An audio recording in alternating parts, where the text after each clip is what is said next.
Hey yo yo yo, salut les turfeuses, salut les turfeurs, bienvenue pour un nouveau pronostic de Benoît Requin. Ok, place au pronostic du quintet du vendredi 3 février, direction Paris-Vincennes pour le prix André-Louis Dreux, trop attelé, 2850 mètres, 16 partants en réunion, une course 7, indice de confiance 3 sur 5.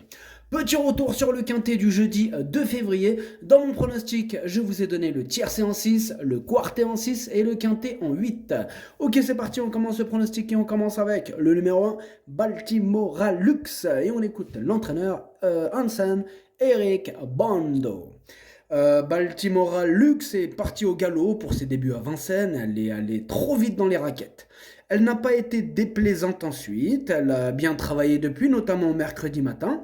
Si elle répète ce qu'elle m'a montré, elle devrait être compétitive, la grande piste sera à son avantage. Sage, elle est capable de disputer l'arrivée. Eh bien, ce numéro 1, je ne l'ai pas retenu, mais il est quand même à l'arrière de ma petite liste des possibles troubles faits, donc on va quand même lui accorder une note de méfiance. On enchaîne avec le numéro 2, Beautiful Breed, et on écoute Vitale Ciotola. Beautiful Breed a bien couru dernièrement pour son retour en France. Elle s'est retrouvée le nez au vent, mais elle n'a pas démérité. Cette course lui a fait du bien, même si elle a encore besoin d'un vrai parcours pour être au top. Elle aura un engagement plus favorable à la fin du mois, mais elle peut accrocher la cinquième, voire la quatrième place. Eh bien, ce numéro 2, je ne l'ai pas retenu. Numéro jauge, Mother Josh. On passe au numéro 3, Igi au fort, et on écoute Christian Bijon. Igiofort avait réalisé un très bon hiver dernier, mais elle a du mal à retrouver la bonne carburation cette année. Elle a désormais plusieurs parcours dans les jambes et me paraît pas mal à l'entraînement sans être à 100%. L'engagement reste correct et elle a les moyens de terminer dans les 5 premiers, mais je reste dans le doute. Eh bien, ce numéro 3, je ne l'ai pas retenu, mais il est en plein milieu de ma petite liste des possibles troubles faits, hein, donc on attend un réveil, un de ces quatre. Du coup, comme je ne l'ai pas retenu, j'espère que le réveil ne sera pas vendredi. Numéro 3, Mother Chosh, on enchaîne avec le numéro 4, Kimberly Swish, et on écoute Bastian G. Krivas. Kimberly Swish a été éliminée en début de meeting, ce qui explique son absence en décembre. Elle vient de très bien se comporter pour son retour à Vincennes sur la petite piste. Elle a déjà gagné sur la grande, y revenir ne sera pas un problème.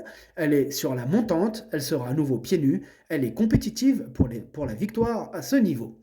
Ce numéro 4 me plaît bien, je l'ai gardé en cinquième position. Le numéro 4, Darjo Hamassa. On enchaîne avec le numéro 5, Elali de Monceau. Et on écoute Gabriel Angel Poupou. Elali de Monceau a annoncé un regain de forme depuis un mois, mais elle a souvent joué de malchance. Fin décembre, elle allait disputer la victoire lorsqu'elle s'est perdue dans ses allures. Ensuite, elle a bien fini après avoir trouvé l'ouverture tardivement. Puis dernièrement, elle avait des ressources au moment de sa faute. Elle n'est pas hors d'affaire pour une petite place. Moi, ce numéro 5, je ne l'ai pas retenu. Numéro 5, Madorchouch. On enchaîne avec le numéro 6, Excellente. On écoute Damien Beaune. Excellente s'est retrouvé un peu trop tôt le nez au vent dernièrement et n'a pu prolonger son effort. Lors de son avant-dernière sortie, elle avait gagné de bonne manière. Il faut la préserver et se faire emmener. Dans ce cas, elle est compétitive à ce niveau pour une place dans le quintet. Elle évolue dans sa catégorie. Elle peut se racheter. Ce numéro 6, c'est un regret. C'est mon deuxième cheval de complément en cas de non partant, donc attention. Numéro 4, non partant, on enchaîne avec le numéro 7, Aisha Girl, et on écoute Yves Dreux. Aisha Girl réalise un bon meeting et a fourni une bonne fin de course lors de sa plus récente tentative. Il faut la préserver durant le parcours, mais elle sait finir vite. Le programme a voulu qu'elle se présente sur des courtes distances, mais elle sera plus à son affaire sur les 2850 mètres. Sa forme est sûre, elle a encore une belle carte à jouer. Ce numéro 7 me plaît bien aussi, hein. Je l'ai gardé en quatrième position, donc assez haut. Numéro 7, Dalchourabar. On passe au numéro 8, Elia du Garabin, et on écoute Mathieu Abrivard. Elia du Garabin a couru à 3 reprises pieds nus cet hiver pour 2 victoires et un premier accessit. Vendredi, elle s'attaque à plus forte partie et le lot est encore mieux composé. Sa marge de manœuvre se réduit, mais elle est sérieuse, elle devrait accrocher une place tout en sachant qu'elle va devoir améliorer son chrono pour jouer les premiers rôles. Ce numéro 8 fait partie de mes préférés, je l'ai mis très haut en deuxième position. Numéro 8, Darjo Chani. On enchaîne avec le numéro 9, Alma Damer, et on écoute Charles Dreux. Alma Damer a joué de malchance lors de ses deux prestations cet hiver. lors de ses prestations cet hiver. Cela s'est mal goupillé. Physiquement, elle est bien. J'ai essayé de la préparer au mieux pour cette course qui me tient à cœur. Elle a plutôt performé sur les parcours de vitesse, mais les 2850 mètres ne vont pas la déranger. J'espère du rythme et un parcours fluide. Elle peut lutter pour les premières places.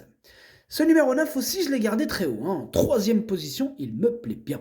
Ad numéro Tsaad Darjo Tchalt.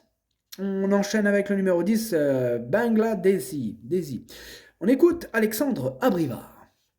Bangladeshi effectuait une rentrée dernièrement et avait besoin de courir. Elle a gagné en condition depuis. Nous avons essayé de la préparer au mieux pour cet engagement favorable. Le départ volté reste son point faible. Il faudra que je sois vigilant. Elle a déjà rivalisé avec de bonnes juments. Elle détient une première chance. Ce numéro 10, moi je l'ai gardé en bout de combinaison. Voilà, c'est un peu osé, mais bon, en même temps, j'en ai préféré d'autres, tout simplement. Ad numéro 10, Darjo, Lini Darjo fait l'ahar. On passe au numéro 11, Elena Girl, et on écoute Yves Dreux. Elena Girl m'a agréablement surpris en s'imposant 2 fois cet hiver. Elle a bien progressé, elle est restée au top et la longue distance va lui plaire. Elle vient de gagner en allant devant, mais elle sera encore mieux en venant de derrière. Voir mes 2 juments à l'arrivée du quintet qui honore la mémoire de mon père serait l'idéal. Le gagner serait formidable. Eh bien, ce numéro 11, c'est lui que j'ai installé en tête, c'est mon préféré. Ad numéro 11, Walloul Dialé. On enchaîne avec le numéro 12, Héraclion, et on écoute Pierre Lévesque. Héraclion n'a pas été très heureuse en début de meeting. En même temps, elle n'était sans doute pas dans la forme de sa vie.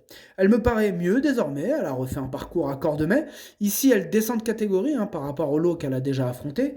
Elle évoluera déférée des 4 pieds et je la présente avec des ambitions. Eh bien, ce numéro 12, c'est lui mon gros regret, c'est mon cheval de complément en cas de non-partant. Attention, un possible cassage en vue. On passe au numéro 13, Isa du Margas, et on écoute Jean-Philippe Ravjou. Isa du Margas m'a rassuré dernièrement en province après avoir perdu la cadence dans la descente lors de sa sortie précédente. Elle n'avait pas apprécié le déferrage à répétition. Cette fois, ses pieds ont eu le temps de bien repousser. Elle a fourni de bonnes fins de course lorsqu'elle peut patienter en retrait. Elle est bien engagée et doit pouvoir accrocher une place à ce niveau. Eh bien, ce numéro 13, je l'ai retenu. Sachez que c'est lui le 8e de mon pronostic. Ad numéro 13, Wal Tiamendieli. On passe au numéro 14, Hiya Start, et on écoute Charles Cuillet. Hiya Start avait un peu mal aux pieds. Aussi, à Nantes, je lui avais remis du confort aux antérieurs avec les plaques. Elle a plutôt bien couru, sachant qu'elle n'avait pas travaillé fort. Elle ne dispose pas de marge de manœuvre à ce niveau, mais elle est compétitive pour une place à l'arrivée. Il lui faut la bonne course. Elle a bien travaillé et devrait courir en progrès. Eh bien, ce numéro 14, c'est lui le chef de ma petite liste des possibles casseurs de tickets repérés. Attention. Et on passe au numéro 15, Hollywood Night. On écoute David Amelini. Hollywood Night a connu des soucis de santé au niveau des jambes. Elle a passé 3 mois à la mer avant de reprendre la compétition en province. Je l'estime sur la montante. Elle découvre un bel engagement au plafond des gains. Elle sera allégée dans sa ferrure et aura des œillères pour la stimuler. Elle peut accrocher une 4 ou 5e place. Eh bien moi ce numéro 15, je ne l'ai pas retenu. Numéro 15, Motherchosh. Et on termine avec le numéro 16, Une Love, et on écoute Luc Gabory. Une Love est très bien placée au plafond des gains. Depuis plusieurs semaines, cela se goupille mal. L'écurie n'est pas en réussite. La jument évolue en belle forme. Il lui faut la bonne course et un déroulement limpide. Si tel est le cas, elle peut s'imposer dans une course comme celle-ci. Je la trouve un peu mieux à l'entraînement par rapport à sa dernière sortie.